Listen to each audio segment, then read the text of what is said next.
You, O God, are the source of my praise in the great assembly.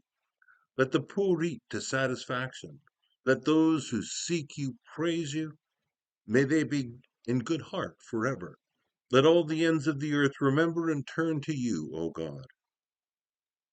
It's the gift of wonder, of looking at the world with a sense of awe, being aware of the grace of the Creator who has so many names, having an awareness of this Creator that brings us life and hope, sharing laughter, feeling welcomed, being an integral part of God's amazing world. I came across these words the other day. I wonder at so many things.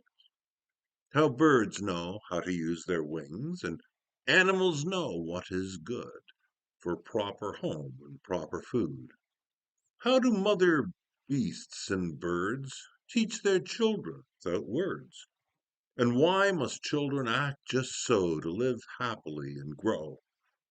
Sometimes I wonder at my play what makes my parents work all day. And why do people often do work that no one tells them to? When what is it in me makes me care? When sometimes things seem all unfair? What makes me wish with all my might that I could set the wrong things right? It seems to me on every hand, wonders hard to understand. Do you suppose that as I grow, the answers I shall come to know? To touch the world with wonder and awe and delight, to wonder at the miracle of life. And this means being able to see the beautiful things of life, to look at the things of the earth, the sky and the sea, and to view them with reverence. It means delighting in life, and that life is meaningful, and that life is hopeful, and that life is worth living. I am reminded that some of my most meaningful faith experiences have come with people or in the out of doors, at times when all of my senses have been heightened by wonder and reverence, by awe and delight. I wonder at life. To wonder at life implies a sense of seeing life as a gift, of seeing other people as gifted, of viewing whatever happens with surprise. I like the idea. Off we go on another exciting adventure. To wonder at life is to look at the things of the earth and be filled with a sense of awe at their grandeur and at the majesty of their simplicity. Life is quite simply a gift. And on those occasions when we can see the world as wonderful, we as humans are able to believe in a creator. We touch the world with awe and delight. Well, here's a story. Suppose one of you has 100 sheep and loses one of them. What does he do? He leaves the other 99 sheep in the pasture and goes looking for the one that got lost until he finds it. What a wonderfully spontaneous thing to do. Leave behind the 99 sheep to go find the lost one. We do that with each other. We do this in times of trouble when someone else needs a hand. We spontaneously throw aside all reason and self indulgence and we just go out and help. One day on a windswept pasture, the lone shepherd, perhaps this is you and I, or perhaps this is a description of the one who created us. On a windswept pasture, the lone shepherd looked out over his flock. It was a lean, strong look to the face, to his face, to her face. It was weather worn, though barely 21, with eyes straying carefully over the flock. They reflected on how good life was, and the special part played by them in the life of these sheep, and as part of the community to which these sheep belonged and to which they belonged. They cared for the sheep, helped them in birth. The sky was their roof, and the wind ruffled their hair. and an awareness slipped into their thoughts. I'm thinking about the wind and about you, the creator who gave me life. I can't see the wind, but it's very real. I can feel the wind and I can see what the wind does, ruffling my hair, moving the leaves on the trees, flowing gently over the flock, blowing into the sails to carry a boat along. I don't understand all about you, my creator, but I know you are real. I know you can touch me inside my thoughts. I know you are always there. I can't see you, but you're real and you love me and you understand all about me, and I can talk to you and listen to you and hear you inside my thoughts.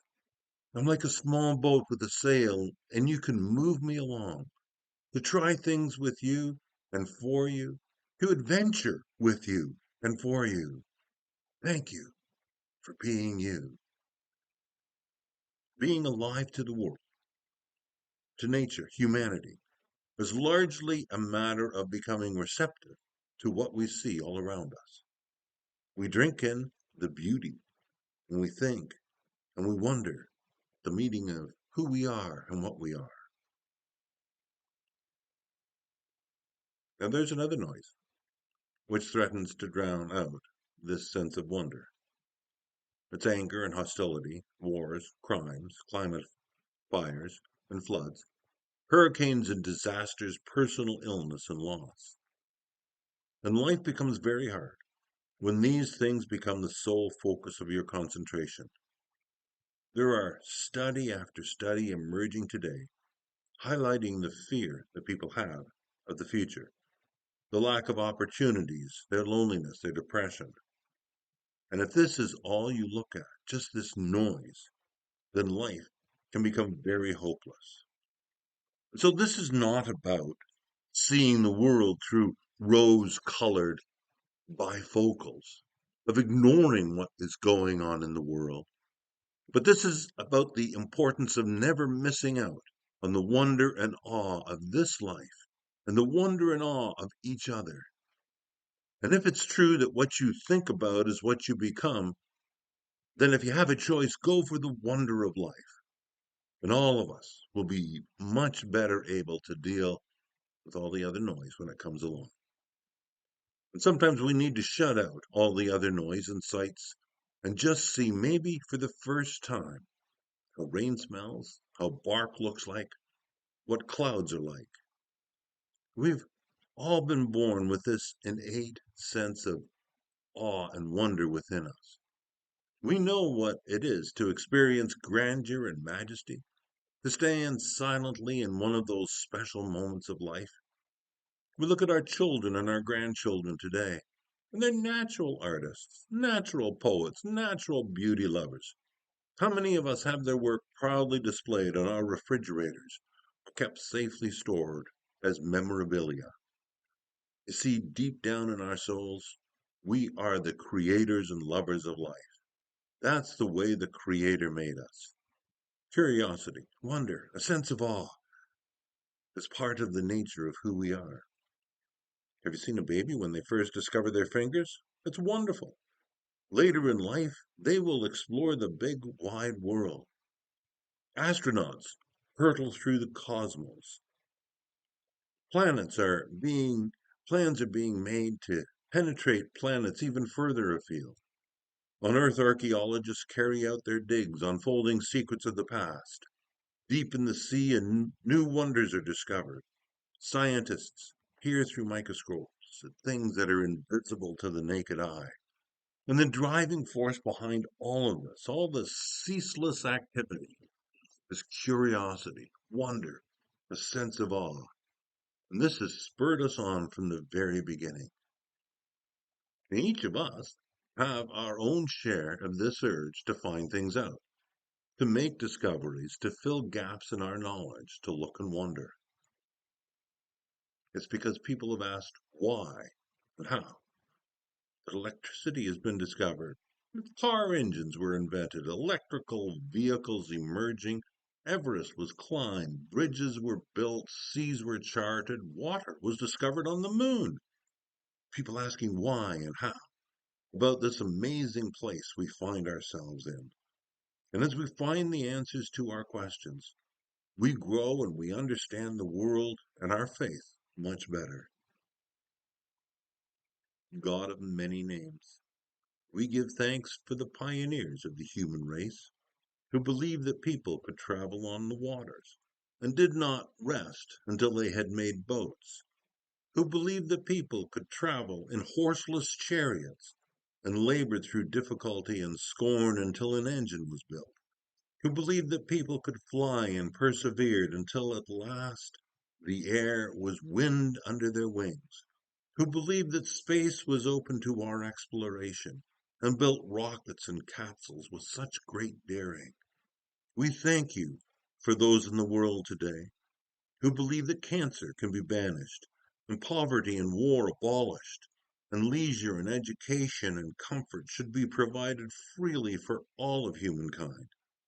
We thank you for those who believe that climate change can be softened so that we can avoid future collapses, for those who work for peace in this time of anger and war.